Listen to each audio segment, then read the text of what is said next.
Hi, and welcome to your ShurLink training.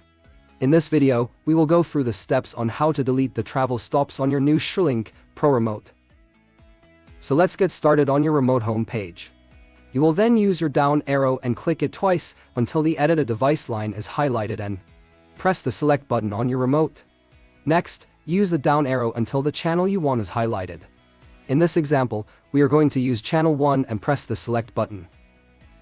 Now, use your down arrow button and click 3 times until you reach the very last row, titled Delete All Stops, and press your select button. To accept deleting the travel stops, press the Accept Operational button, and that's it. Your stops are now deleted. You will then press the Operational button to return to the home page, and then the Select button.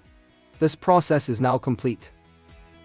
Reach out to any member of the Shur-Co team for further questions or clarifications.